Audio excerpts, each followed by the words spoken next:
Hello, I'm Michael Jablonski, and I'm the proud principal of Biella Elementary. I'm excited to share with you some of our exciting changes and our grows from this past year.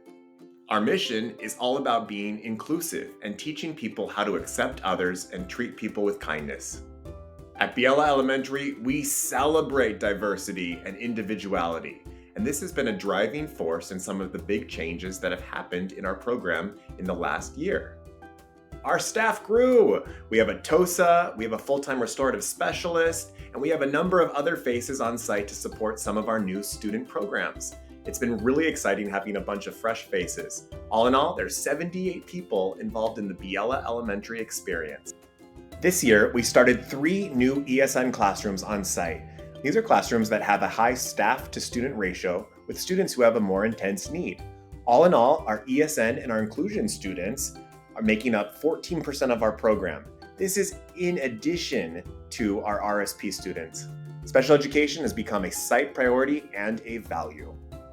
This year, we have a number of students who have increased need, and this has allowed us to have further insight into our best practices as a site and a community of how do we connect with each other and support all individuals at Biella Elementary, academically, emotionally. This is a big part in our social and emotional learning curriculum, our site planning, and how we engage with our community. Our largest student population is our Hispanic community, and we utilize our family engagement facilitator to ensure that we have strong, connected families and that our students feel supported. We've also integrated our LARC committee into really analyzing whether or not we are meeting the needs of all of our learners. At Biella, we are all about connected alignment. We want to make sure that a student has the same experience in TK as they do when they leave our school in 6th grade. We want to ensure that everything is equitable across all grade levels and that our community members are accessing our program in the same way. Let me show you how we are doing that. Our goal is to have high academic growth and achievement, and we're doing this by building a culture and a community of strategic planning that utilizes all of the information and the tools that we have about our students and their families to build a support network and system for them. This year, we had some exciting news with our elevation data about our English learners. Our priority last year became focusing on reading and writing, which was some of our lower levels. With a site-wide focus, strategic implementation of the elevation strategies, and designated ELD time, we've seen a growth and a shift in which our students are now reading and writing at higher levels than they are speaking and listening. So overall positive because this was our area of growth that we needed to achieve, and we met that goal. Some other major wins, we reclassified 15 students last year. We increased our students who are at a level 3 and 4 proficiency, and we've had a site-wide focus on English language development strategies, time, and classroom work. We've seen this, and it's really, really validating to all the work and effort that our teachers and team is putting into it. If you look at this data, you'll see that a number of our upper grade students had major successes when taking the LPAC. We thought it was incredibly important for them to feel comfortable and take ownership of why they should be taking this test and this assessment. And by doing so, we empowered them, and they were able to acquiesce to this level of higher comprehension. It was really validating for our students who also got reclassified due to this self-efficacy and ownership. Our second goal is all about improving attendance.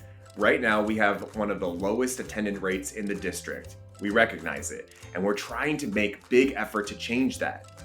If you look at this graph, you'll see that our highest attendance last year was the month of August, and our lowest was November. And we have a pretty spotty track record the remainder of the year. So that's why this became such a site-wide focus for us. We wanted to communicate to our students and our families that attendance is important, and we value it. This year, you'll see that we've already had a 90% average year to date. While the year is new, we are confident that our assemblies, our incentives, our family communication, and just the overwhelming enrichment that we're bringing to the site is driving our attendance rates up. We utilize fun and engaging events to make the kids want to be part of our community. Our third SIPSA goal is all about creating emotional resilience and academic strength and character. This is some of our Let's Go Learn data focusing around the math. If you look at our whole school, we, from the beginning of the school year to the end of the school year, had incredible growth. Two spotlights I'd like to point to are our second grade team and our third grade teamwork, where they were able to, in some cases, advance student learning by a grade and a half. When we looked at our weighted scores in the DORA, which analyzed our English language arts as a whole school, we saw that there was significant growth across all grade levels. Two classrooms that had tremendous success were our third grade team and our fifth grade team. In these classrooms, the teachers are employing a centers-based approach where they're able to utilize small group direct instruction to support specific student need.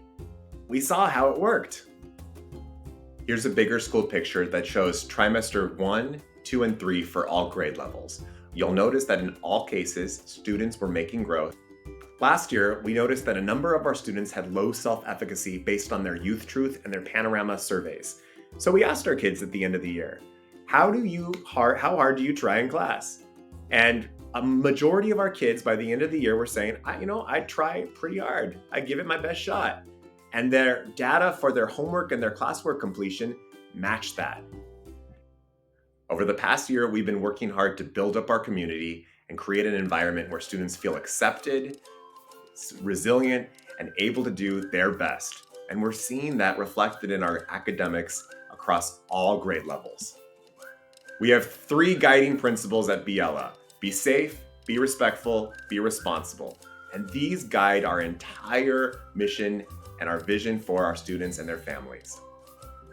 This year, we were excited to bring back our partnership with Code to the Future, where we're teaching our kids coding skills and robotic skills. This falls under our STEM umbrella and our science focus. It's been exciting and thrilling to watch the kids in action, and it's super fun.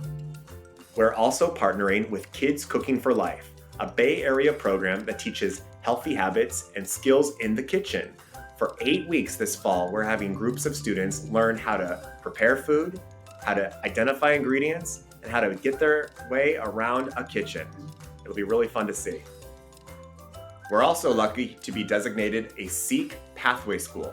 This means that we're connected to a variety of environmental agencies through Sonoma County, and while being designated a pathway school, we benefit from free opportunities like field trips and accessibility for all of our students so that they can feel connected to this community and the community abroad. If you stop by Biella on Friday, be sure to wear your blue because we show our school spirit and our pride, and we connect with each other every Friday with morning assemblies, with our opportunities for engagement. This is how we invite our community to interact with us in a positive way. We've got so much good stuff happening. We've got our LARC committees, we've got our ELAC meetings, we've got a PTA going, we've got Code to the Future, we've got our Friday assemblies. The year's just getting started. So if you're interested in popping by, come on down to Biella and we'll give you a tour of one of the happy schools in Santa Rosa City. Thank you.